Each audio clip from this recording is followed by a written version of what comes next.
You are on the road beyond. Welcome to the show. I'm Todd Duplantis. Welcome to our audience on Facebook Live and our YouTube channel. Thanks for being here tonight. We've got 2 episodes coming up for you live every Tuesday night. Another person who's live with us most of the time, Ike McFadden, joining me now. Ike, where are you now? First off, I'm obviously in a different location. We just never can track you from week to week.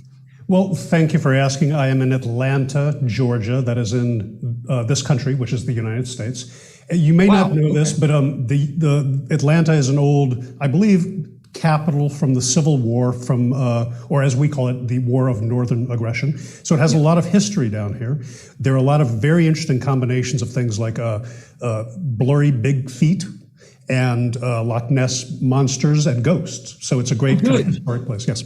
So that should fit right into the theme of the show, because we're talking about all of these things. Before we get to them, I want to, there goes, we've already dropped the phone. I want to introduce our producer, Pete Haviland. Pete, how are you tonight?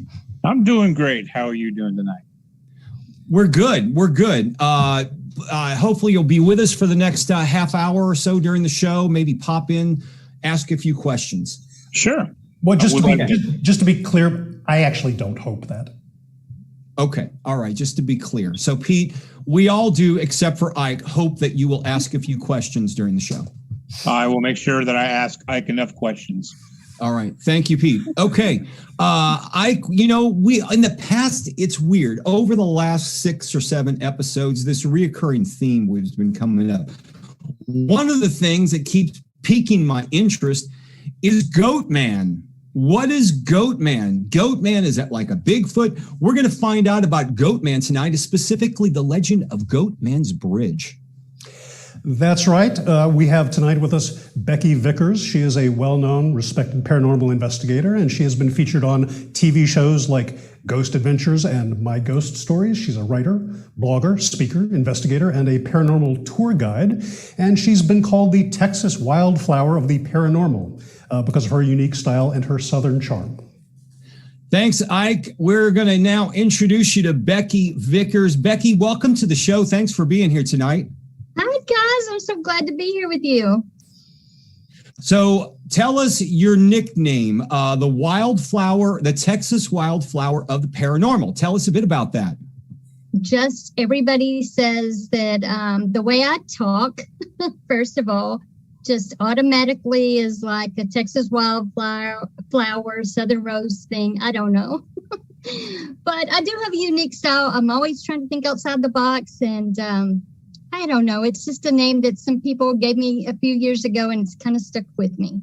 Let me ask you something, because I love Southern accents, because as I alluded to earlier, I'm from the South, and I love sort of the various little dialects between North Carolina, Georgia, South Carolina, Alabama. Were you born and raised in Texas? Is that where you're from? I was, yes. I've been here forever, so okay. I don't think I sound any different from you guys. Well, you have that familiar Texas drawl, which living in Houston and you're in the Dallas area, we're very down in Texas, we're very familiar with that. So welcome to the show once again. How did you get started on your paranormal journey? Did you have an experience at a younger age? What exactly happened?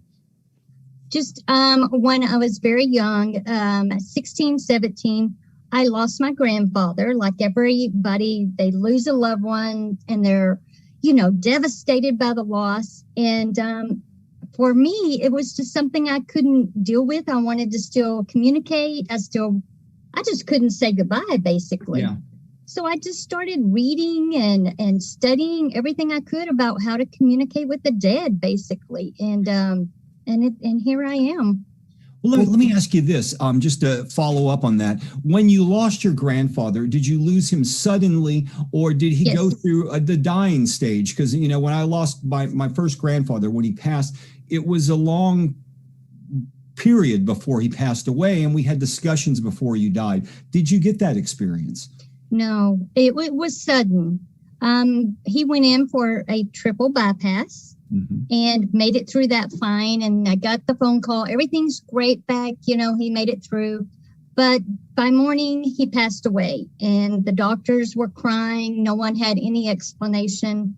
Yeah. And so I think I had a little survivor's guilt with that as well, not being able to have an official goodbye, because my plan was to go see him the next morning after the surgery.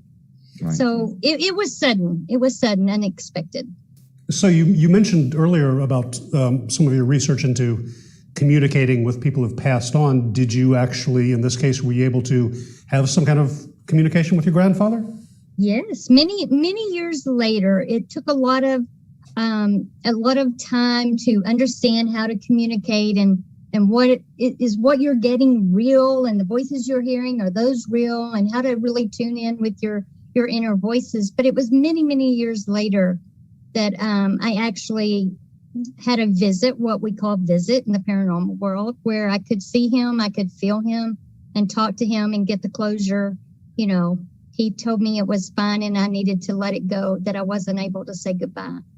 Well, how do you know about that? You bring up an interesting point about differentiating between how you perceive an experience. How, for people who don't do that or don't have that experience, how would you say to someone, this is how you know that you're having this kind of experience? Does that make sense? Yeah, sure. We all can do it. Everybody has the ability. It just takes a little time to really meditate and to focus on what it is you're trying to do. For me, if I was trying to talk to my grandfather, I would sit quietly, maybe light some candles, and really just focus on questions at hand. A lot of people will ask their loved ones if they're in a bad situation, a bad marriage, work relationship, whatever. And, sometimes it's a feeling maybe that you get. It's kind of like your sixth sense when you walk into a dark room and you're not by yourself, whether it's an actual physical person or something else. You just know you're not there alone. It's the same thing when you have your visitations from your loved ones or any kind of spirit. For me, I think because I've been doing it over 40 years. Oh, that just told my age. No, 30 years. 30 years. 30 years. For me now, I really think I'm more intuitive. I can actually see people. If someone were to be around you guys, I'd be able to give you a message. I'm not a medium. I can't summon people for you. But if they show up, I'll be able to say, look, you need to read that book on your coffee table that's been there for 6 months. It's time. Your grandmother says, do it. Let me ask you this, because one thing I've heard and one thing I truly do believe is that our loved ones that we lost do visit people in their dreams. Is that something you've heard of as well? The reason I'm asking is my mother passed in 2006, and for many years I never really experienced anything. But every now and then I have a reoccurring dream where she just kind of shows up in the dream. But I'm in this dream state, so you're dreaming, you don't know what's going on, and all I keep asking her is more or less, where have you been? What have you been doing all these years? Why are you here? We've been, going on without you for the last 14 years. So it's kind of a weird exchange we have because she doesn't get to talk to me because I'm too busy going, just where have you been? Let me ask you, Todd, do you, when you wake up from having one of those experiences, do you feel better? Do you feel like you've actually got to talk to her, whether you talked over her and she couldn't answer your questions? Do you wake up with the sense that you did visit with her? I wake up feeling puzzled, there's my chance. I blew it once again because I was in a dream state in some weird situation asking her, where have you been? Why have you been going for 14 years? Because my perception when I see her in dreams is that she's alive and living.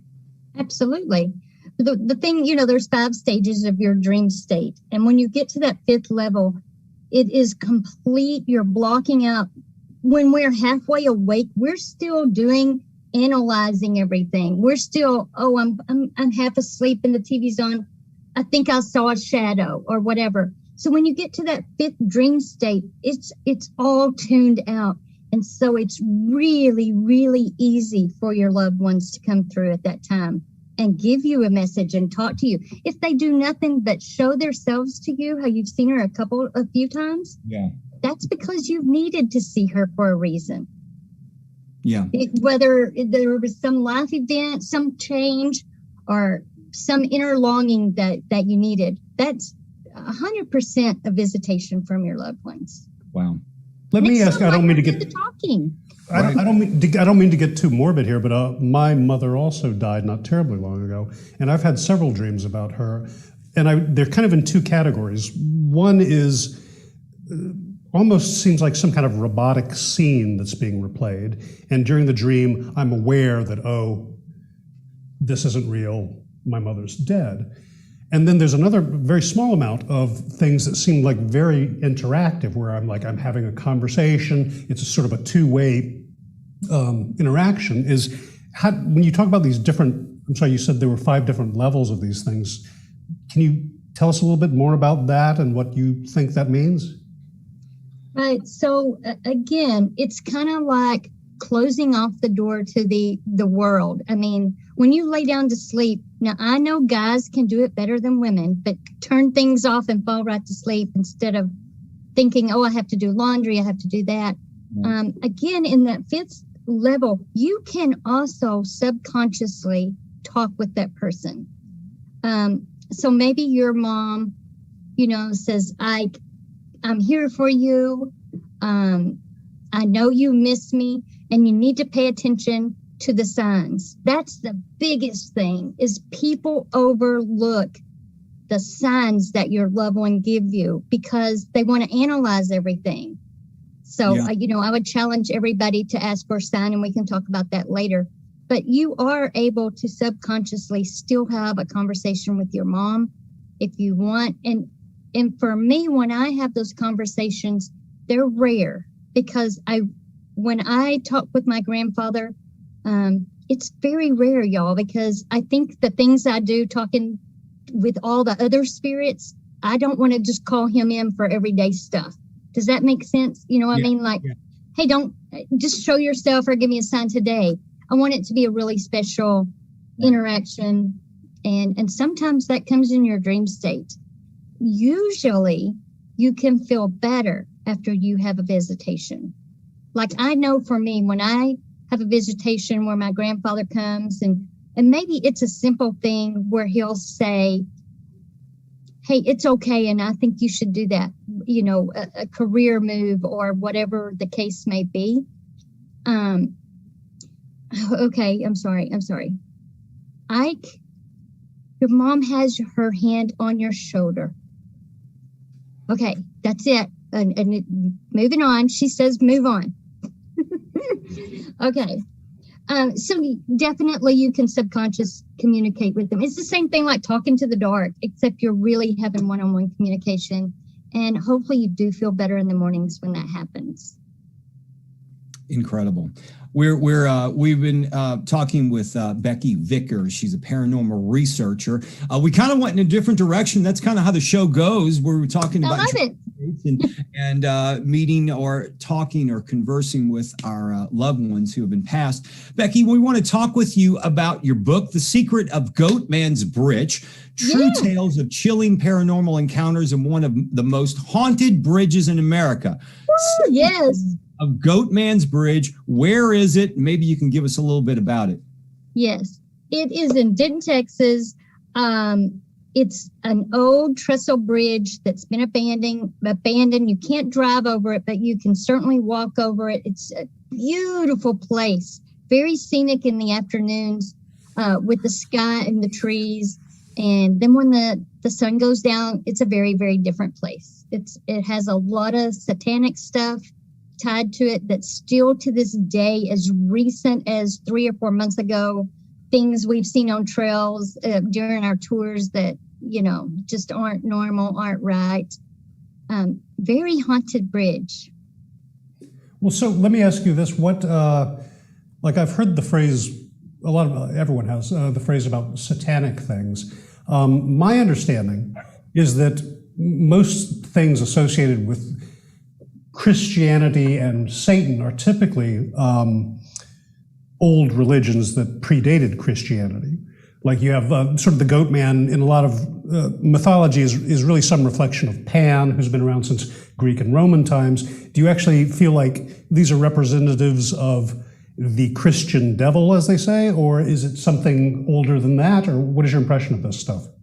Well, definitely the things that we've run across are more on the darker side of things. Not like, I'm not sure because I don't understand witches and pagans or however you say it. But the things we've seen were very much, lack of a better word, sacrifice kind of things, with animals, with drawings and all kinds of stuff like that. I do believe that there is a creature there that is a modern day party animal per se. Drinking, sex, just no rules, don't care. And that's a sayer, and it comes from Greek, it's mythology. But I do believe there is one that roams that land that has been summoned here, and not for good things, not for good reasons. The satyr you're talking about, when we hear about Goatman, there's been some weird pictures that have been going around the internet of an alleged Goatman picture. But it, like Ike mentions, it goes back in history with Goatman. Is Goatman the entity? Is this something along the lines of, say, a trickster, or is this something more demonic? What is your impression there? Well, I think one thing that people get confused out at the old Alton Bridge, which is referred to as Goatman's Bridge, is there are two spirits there. And a lot of people get them crossed and confused. And one is an African-American goat farmer, Oscar Washburn. He was an actual living person at one time. It's very hard to find documentation on him. I did a lot of research trying to write the book.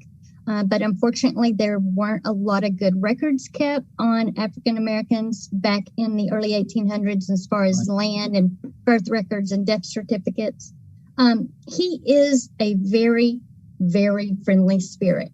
I love Oscar. He's more than happy to talk to you, show his presence. And then there is the sayer, which is something completely different. I mean, as I can go as far to say, as we had a small group on the bridge, the center of the bridge one night, and we could actually see this thing come through the woods up to the end of the bridge. And it didn't have horns that went out. They curled like a ram, like all the way up to their face. It didn't have hooves on the bottom. It was like in a long robe, but definitely visible. Never said a word, never did anything, just walked up to the bridge. And I'm trying to calm our group because they're all freaking out. They're just freaking out. And I'm like, just stay calm, stay calm. And I'm trying to stay calm. And I'm like, can we help you? And it just turns around and goes back down into the woods. So we have, I think there were 6 or 7 on the bridge that night. So quite a bit of witnesses to that. So, Becky, that raises an interesting point, which is you've looked into this stuff a fair amount. And other than that particular story, has there ever been any time that you've looked into something, gotten involved in an investigation, and what you turned up or experienced was genuinely troubling to you? Oh, can I say hell on this show? Hell yes. One of the spirits out there, and you guys can research it, anybody can research it, was David Stevenson. And this man was so evil and just evil to the bone. He was the Grand Dragon of the KKK. He had 4 wives. His last wife, Marge, he kidnapped, raped her over and over, and literally ripped her skin off with his teeth. And I've read every court document of this guy. It's incredible the things that this man, he was very, very powerful. A lot of political people were on his side, and literally the death certificate for Madge is cannibalism, because he had chewed her breast and her thighs off, and it was just horrendous. and we encounter him a lot. You'll get called a bitch. He really is very disrespectful to women. And writing the book, I don't think I have ever written about anyone that has affected me as much as that did. And he had a lot of ties to the bridge and the KKK. But I would literally have to stop at night because I would be physically sick from reading court documents. And back in the day when he got sentenced to jail, the judge, after he heard all of this stuff, said, well, I just don't think you're that bad of a guy, but I guess you better serve some jail time. Well, I have to say, what? Usually when I ask that kind of question, I get a very vague answer. That was pretty good. Yeah, that was. Oh, sorry. Was that too much? No, it was great. It's fantastic. Becky, this is Pete. I have a question. Yeah. If you've got, if there's so many negative instances there, has there ever been anybody brought over there to try to help these lost souls across or try to calm things down? Peter, not that I'm aware of. Not that I'm aware of. We have had some mediums come with us and kind of validate some of the stuff that we've come across and we've encountered. But I don't know that we've had anybody try to help these souls. If you went to try to help David, he's better known by Steve. You'll hear that a lot on the internet about the spirit of Steve. Boy, good luck with that one. I don't think he's going anywhere. Has there been a crime in this area as well? I understand there have been some abandoned cars and possibly people gone missing around there. Yeah. Unfortunately, even, I think it was, I'm trying to think of the date. As recent as a year ago in November, 3 young boys were skipped school and jumped from the bridge. And again, this is all can be researched. But only 2 came up. 1 stayed under. And unfortunately, that young man was an African American. And they feel that there was, the parents feel that there was something up with that. And there's been numerous people go missing. And doing the research on the book, there was a young man, 21 years old, pulled right up on the bridge. We have a witness that I spoke with. No relationship problems, no financial problems, zero. Nothing could they find out about this young man, and shot himself in the middle of the bridge. Wow. We've been talking about the legends of Goatman's Bridge. It's an actual bridge. You can find it in Texas. And Becky, you said it's near Denton. Is that correct? Yes. If you Google Denton, it'll come up. Incredible. Becky's book is titled The Secrets of Goatman's Bridge, True Tales of Chilling Paranormal Encounters at one of the most haunted bridges in America. And quite honestly, it sounds terrifying. Not the place you'd want to go by yourself in the middle of the night. No, don't come by yourself. For a Goatman. Yeah, don't go there. Becky, we appreciate you joining us on the show. Where can people find you on the web, and where can they find your book? Oh, I've had such a good time. Thank you for inviting me. BexGhostHunters.com is my blog. I have all kinds of information about doing the tours. We'll start back in the fall. I'm headed to Alton, Illinois this weekend for the Haunted America Conference. But my blog is easiest. And please follow me on Facebook and stuff. I love to talk, as you can see. Absolutely. We'll be following you here from the Road Beyond podcast. We'd love to, I want to get you back on in the next month or two when you have time, because I want to talk more about this paranormal connection, about departed loved ones. And maybe you talked about how normal people can speak with departed loved ones. That would be a great show. So we want to get you back on the show in the near future. Love to do it. I'd love to tell people how they could get a sign today from a loved one. Thank you, Becky. Take care, and we'll talk to you soon. Thank you, guys. All right. We are going to move on to the news. Before we do, though, Ike, some fascinating things there. Of course, that's one bridge. I don't know about you, but, I like doing a few things paranormal, maybe getting some crazy pictures, paranormal things. But I don't know about you, but I'm not going to Goatman's Bridge after dark. Just I've got to say, I mean, we've had a lot of guests on the show, and that was that was the first time I heard a story that I was like, yeah, I'll skip that. Yeah, that was chilling. When you've got the spirit of racist KKK members. Well, also part of it is that's just insane. Becky is she's clearly such a good storyteller, and sort of incredible the way she verbalizes things is she's very good at that. The book is out now, folks. Check it out. We'll put a link to her website in our social media post. Okay, Ike, let's move on to the news. Here's a look at some of the weird, tantalizing, and just plain bizarre stories posted from our partners at the Full Spectrum Project on Facebook. Pete, you familiar with the Full Spectrum Project? Why, yes. Yes, I am. Well, yes. All right. Ike, you got a story for us? Yeah, I read something very interesting. Apparently, Pete is involved with the Full Spectrum Project in some fashion. I find that suspicious. He's always here on the show. That's where all the news stories come from. Pete, would you like to speak on exactly how you're involved in it? Is this your website? Well, actually, that is our website for the Full Spectrum Project, which we do on Thursday nights from 7 Central Time to 9 Central Time. And we talk about everything that's weird. Yeah. And thank you for asking, Ike. Speaking of weird, Pete has said that we could get on the show with him sometime. Of course. And Pete, I just want to say thank you. It was an honest question. Thanks for plugging something. Thanks for being a capitalist. Awesome. Okay, so in other words, Ike doesn't have a story for today. All right, so here we go. This one, Ike, you're going to really love, because this story involves one of your obsessions, the Kennedy family, particularly Ted Kennedy. And this story comes to us from People.com, just posted on the Full Spectrum Project. The title, She Drowned in Ted Kennedy's Car, and Mary Jo Kopechne's family says they'll never stop looking for answers.